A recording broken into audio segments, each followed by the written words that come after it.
Pag i-meditate mo yung kabutihan ng Panginoon, yung love ng Panginoon, there is a perfect relationship. Sino nga agree, Pastor? Si Pastor lang talaga. Ako lang nagtaas. Hallelujah. There is a perfect relationship, ma'am. Pero walang perfectong ugali. Pero merong perfectong relationship. Kasi yun ang pinakita ni Kristo, kaya nga siya napako sa krus. Ang tanong, Pastor, paano magkaroon ng perfect relationship? Yun din ba ang tanong nyo? Ikaw mismo, masasabi mo, even yung surrounding mo, sinasabihan ka ng hindi maganda, they mock words against you. Di ba? Or even, sabihin natin, grabe naman yung mundong ito, parang pasan-pasan ko yung mundong ito. Sino nakakasabi niyan?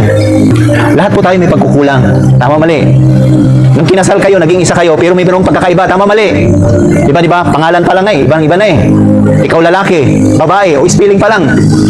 Magkaiba na. Ugali pa kaya. Pero yung pagtanggap nyo sa kahinaan ng bawat isa, diyan nagkakaroon ng perfect relationship. O kasabayan si Pastor, perfect relationship. Isa-isa pa, kasi yung iba hindi matanggap eh. Perfect relationship. Again. Perfect relationship. O, sabay ngiti din.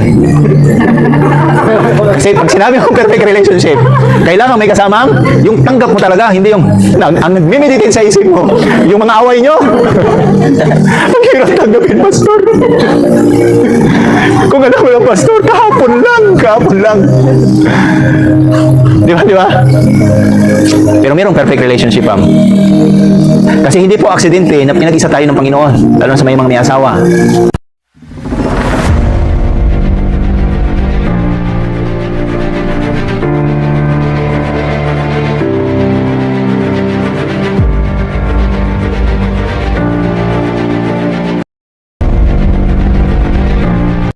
Let's keep sharing our live streams, our posts, and our testimonies.